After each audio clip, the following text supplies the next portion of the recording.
Olá, amigos! Nosso programa Portal de Luz está no ar. E ele é sempre feito com muito carinho para todos vocês. Nesse instante, nós vamos orar.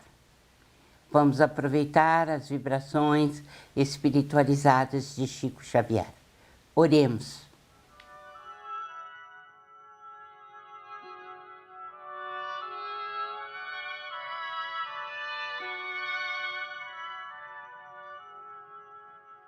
Oração pelos entes queridos.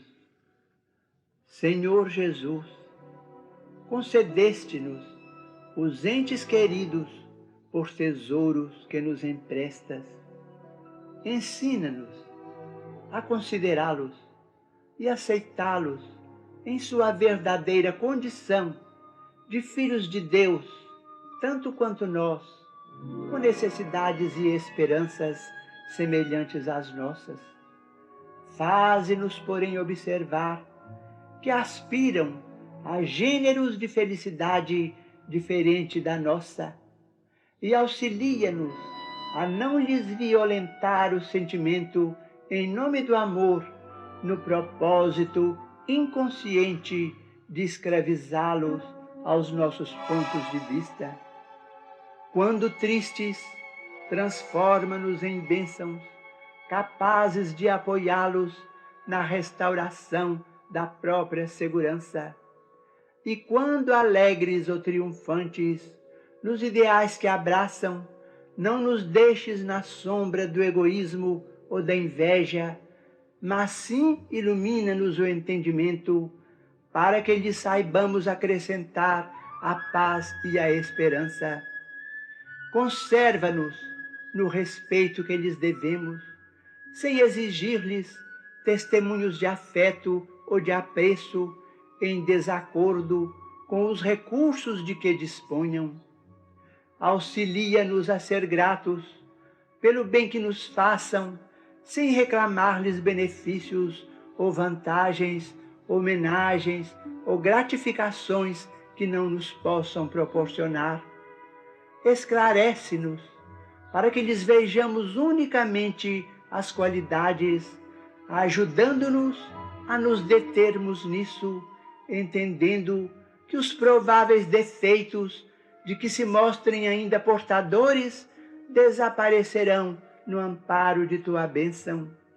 E se algum dia viermos a surpreender alguns deles em experiências menos felizes, dá-nos a força de compreender que não será reprovando ou condenando que lhes conquistaremos os corações, e sim entregando-os a ti através da oração, porque apenas tu, Senhor, podes sondar o íntimo de nossas almas e guiar-nos o passo para o reequilíbrio nas leis abençoadas de Deus.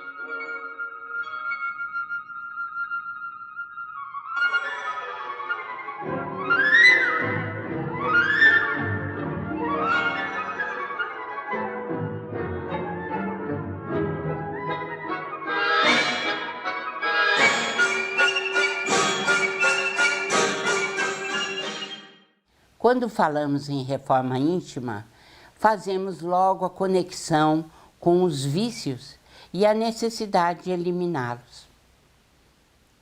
É verdade, é isso mesmo. Há uma questão de O Livro dos Espíritos, a de número 913, que toca diretamente nesse assunto. Essa questão está no capítulo 12, Perfeição Moral, de O Livro dos Espíritos.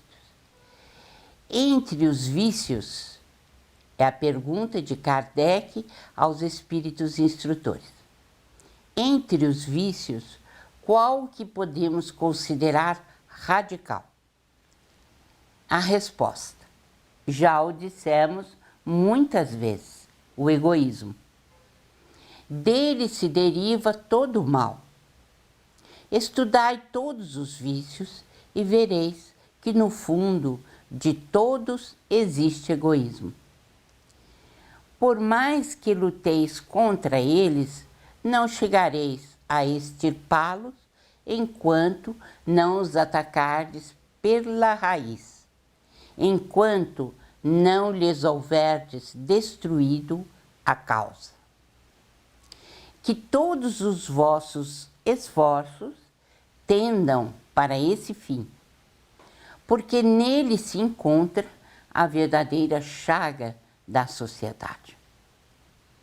Quem nesta vida quiser se aproximar da perfeição moral, deve extirpar do seu coração todo o sentimento de egoísmo, porque o egoísmo é incompatível com a justiça, o amor e a caridade. Ele neutraliza todas as outras qualidades. Esta resposta é muito importante para o nosso aprimoramento espiritual. De fato, o egoísmo é o vício maior de nós, seres humanos. Antes de conseguir esse bem supremo, que é livrar-nos do egoísmo, há, contudo, inúmeros outros vícios derivados dele que temos de tentar eliminar pela reforma íntima, a fim de progredirmos paulatinamente. Ninguém na nossa sociedade é criticado ou rejeitado pelo fato de fumar, beber, jogar, comer bem ou ter suas aventuras sexuais. Tudo isso já foi até mesmo consagrado como natural e, portanto, aceito amplamente como costumes da sociedade. Estamos alheios aos perigos e às consequências que os citados hábitos nos acarretam. Além disso, os meios de comunicação estão abertos, sem restrições. Há propaganda envolvente, maciça, que induz a humanidade ao fumo, ao álcool, ao jogo, à gula e ao sexo. É inacreditável como a sociedade parece se deixar conduzir mansamente, sem a menor reação coletiva, a tão perniciosos incentivos difundidos por todos os meios. Em alguns países já há restrições à propaganda de bebidas alcoólicas e de marcas de cigarros, o que representa alguma reação a esses produtos de consumo, como é o caso do Brasil, por exemplo, em relação à propaganda de cigarro, que foi de fato eliminada essa propaganda. No entanto, são igualmente produtos de consumo as revistas e os filmes que exploram o uso indiscriminado das relações sexuais. Com isso, há uma fragmentação à resistência ao prazer inconsistente, enfraquecendo os laços das uniões conjugais bem formadas. Numa análise realista, como mudar o nosso mundo em transição? É evidente que o novo mundo será edificado pelos homens de boa vontade, que resistirem ao mal e souberem enfrentar as feras dos seus próprios instintos animais. E para superarmos os defeitos mais enraizados no nosso espírito, precisamos fortalecer a nossa vontade, iniciando com a luta por eliminar os vícios mais comuns. Ninguém conseguirá vencer essa batalha se não estiver se preparando para enfrentá-la com o testemunho da vontade aplicada. É, sem dúvida, conquista individual que se consegue com o empenho da vontade. Raramente estamos sozinhos nos vícios. Contamos também com as companhias daqueles que se servem dos mesmos males, tanto encarnados como desencarnados, em maior ou menor intensidade de sintonia, funcionando como fator de indução à prática dos vícios que ambos usufruem. Muitas vezes podemos querer deixar tal ou qual vício, mas essas companhias espirituais insistem nas sugestões, persuadem a nossa vontade e induzem a continuarmos. Eles agem hipnoticamente no campo da imaginação e com isso conseguem viver no mesmo clima do vício. Desse modo, ao iniciar o trabalho de extirpar os vícios, podemos estar dentro de um processo em que temos de levar em consideração a nossa própria imaginação como criaturas e o condicionamento do nosso organismo, a tendência reencarnatória, quer dizer, a tendência que trazemos de vidas passadas, e a persuasão das companhias visíveis e invisíveis, porque nós sempre procuramos aqueles que se sintonizam conosco, tanto aqui no plano carnal, quanto no mundo espiritual. Nós sabemos, por exemplo, que fumar é um suicídio. Quando o homem está mergulhado de qualquer maneira na atmosfera do vício, o mal não se torna para ele um arrastamento quase irresistível? Essa é a pergunta que Allan Kardec fez aos espíritos instrutores. E o que eles responderam? Arrastamento, sim. Irresistível, não. Porque no meio dessa atmosfera de vícios, a criatura encontra, às vezes, grandes virtudes. São espíritos que tiveram a força de resistir e que, ao mesmo tempo, tiveram a missão de exercer uma boa influência sobre os seus semelhantes. Quer dizer, se por um lado nós temos espíritos que nos conclamam ao vício, existem benfeitores que estão ali para nos ajudar a sair do vício. É a questão 645 do Livro dos Espíritos, que nos esclarece sobre este assunto. E com esses esclarecimentos da doutrina espírita, nós somos levados a lutar para abandonar os vícios. E o primeiro deles é o fumo. Não só para prevenir enfermidades, mas também como treinamento importante para o fortalecimento das potencialidades do espírito e o domínio de nossas tendências milenares. Sim, nós podemos despertar em nós essas potencialidades superiores. Depende da vontade. Quando falamos em reforma íntima, fazemos logo a conexão com os vícios e a necessidade de eliminá-los. Os elementos químicos do cigarro são altamente tóxicos e prejudiciais ao organismo.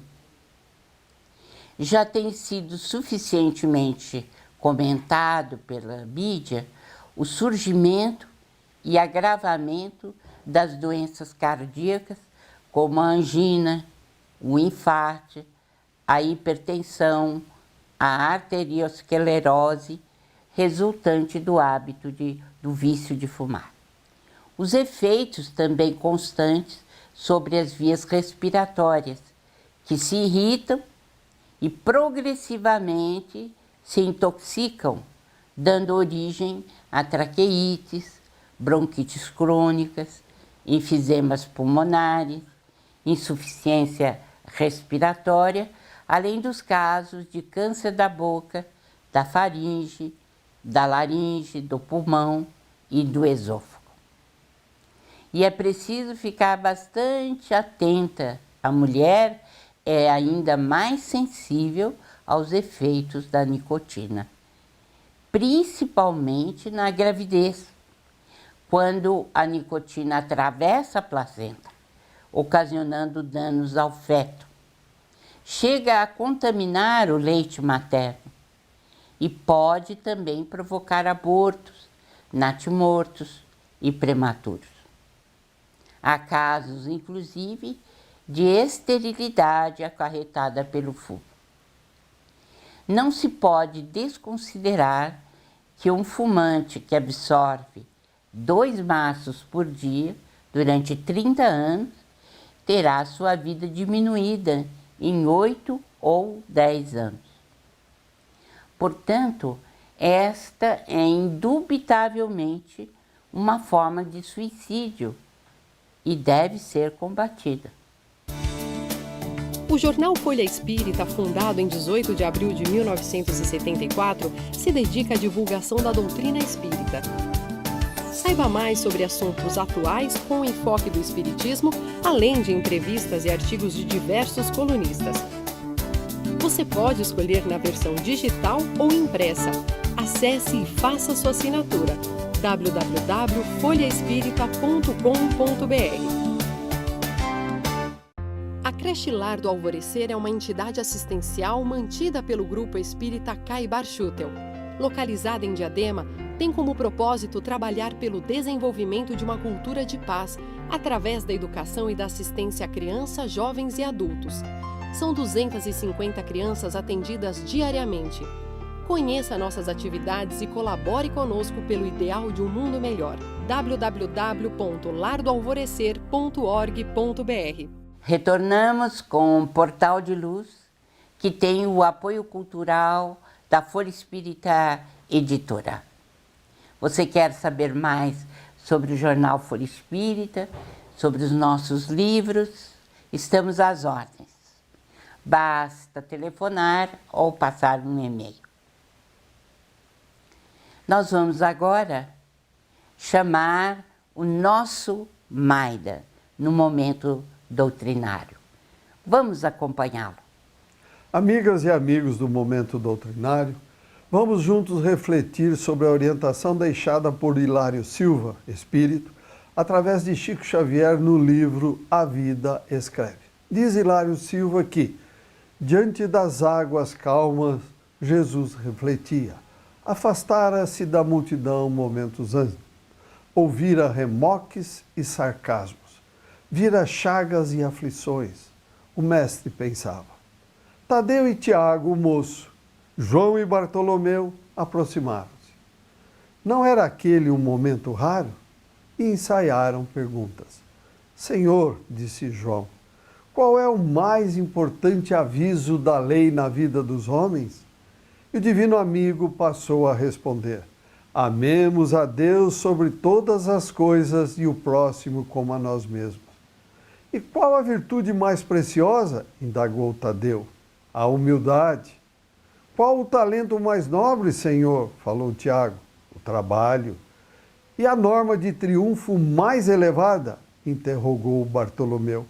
A persistência no bem.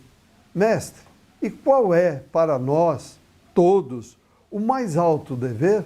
Aventurou Tadeu novamente. Amar a todos servindo sem distinção. Oh, isso é quase impossível, gemeu o aprendiz. A maldade é atributo de todos, clamou Tiago. Faço o bem quanto posso, mas apenas recolho espinhos de ingratidão. Vejo homens bons sofrendo calúnias por toda parte, acentuou outro discípulo. Tenho encontrado mãos criminosas toda vez que estendo as mãos para auxiliar, disse outro. E as mágoas desfilaram diante do mestre silencioso. João, contudo, voltou a interrogá-lo. Senhor, que é mais difícil? Qual a aquisição mais difícil? Jesus sorriu e declarou, a resposta está aqui mesmo em vossas lamentações. O mais difícil é ajudar em silêncio, amar sem crítica, dar sem pedir, entender sem reclamar. A aquisição mais difícil para todos nós chama-se paciência. Boas reflexões, saúde e paz e até o próximo encontro. Comparece agora a nossa professora Sandra Marinho. No Educa Tua Alma de hoje, ela vai nos recomendar assuntos importantes para a reforma íntima. Vamos ouvi-la. Queridos amigos, queridas amigas, tenho certeza que todos temos de lidar com alguma inquietação ou até mais de uma em nossa vida cotidiana. Aprendemos a tratar das situações embaraçosas da vida rotineira em função das nossas próprias escolhas, como forma de reparar algum erro do passado ou como uma lição que julgamos ser necessária para acelerar o nosso aprendizado nesta vida. A dor ou o incômodo que tais acontecimentos corriqueiros provocarão em nós depende exclusivamente da forma como os enfrentamos. A dor será mais intensa se assim deixamos que seja. Exemplo de algumas dessas provações que convivem conosco como vizinhos de longa data.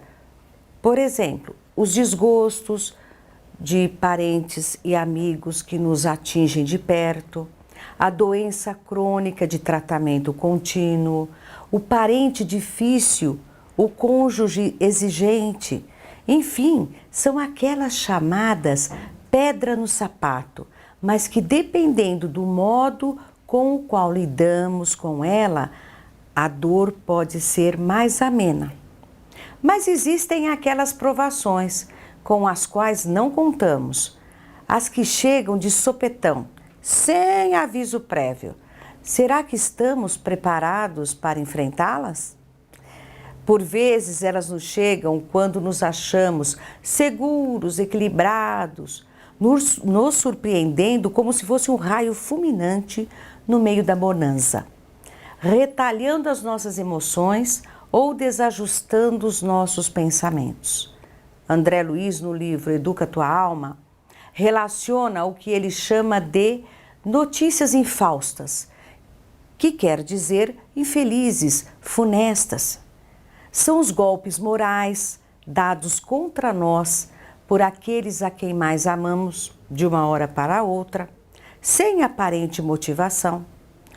Me desculpem por usar sempre o exemplo do cônjuge fujão, mas infelizmente assisto comumente separações abruptas de iniciativa de um dos cônjuges, sem que o outro parceiro suspeitasse do fato.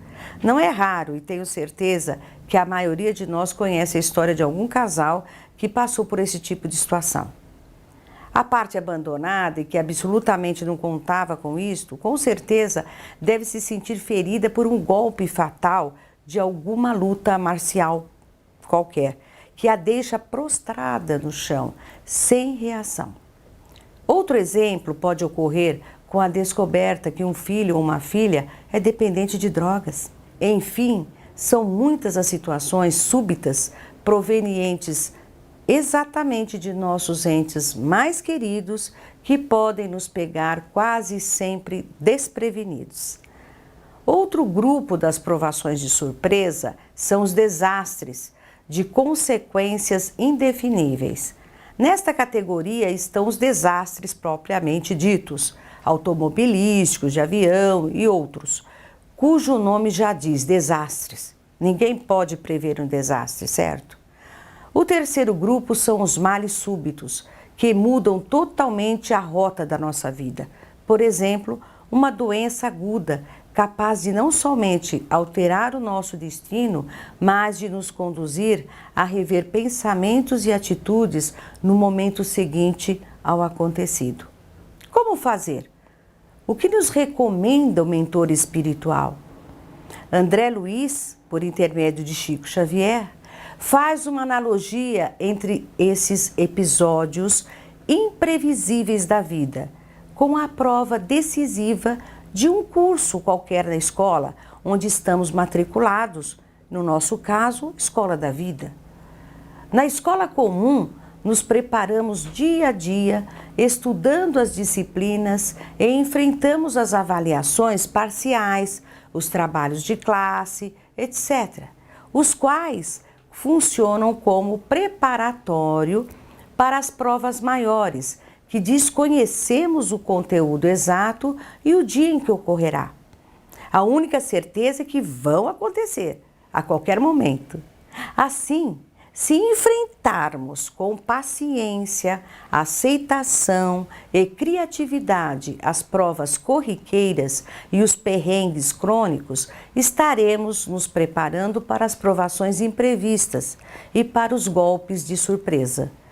Tenhamos a certeza de que nenhum de nós está livre de enfrentar, mais dia, menos dia, tais sobressaltos. Recomenda-nos André Luiz, entendamos que numa hora de crise não são o choro nem a emotividade a posição mais adequada, e sim a calma e o raciocínio lógico, para que possamos deter a sombra e impedir que ela tome conta de nossas vidas.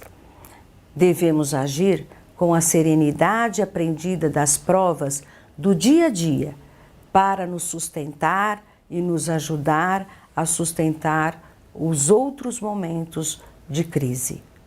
Por fim, a oração e a vigilância são em conjunto o agente que nos ajudará a acolher e a usar a serenidade aprendida com as provas cotidianas. Até o próximo encontro. E chegamos ao final do nosso Portal de Luz de hoje. Tivemos imensa alegria de estar na companhia de todos vocês. Um grande abraço e até a próxima semana.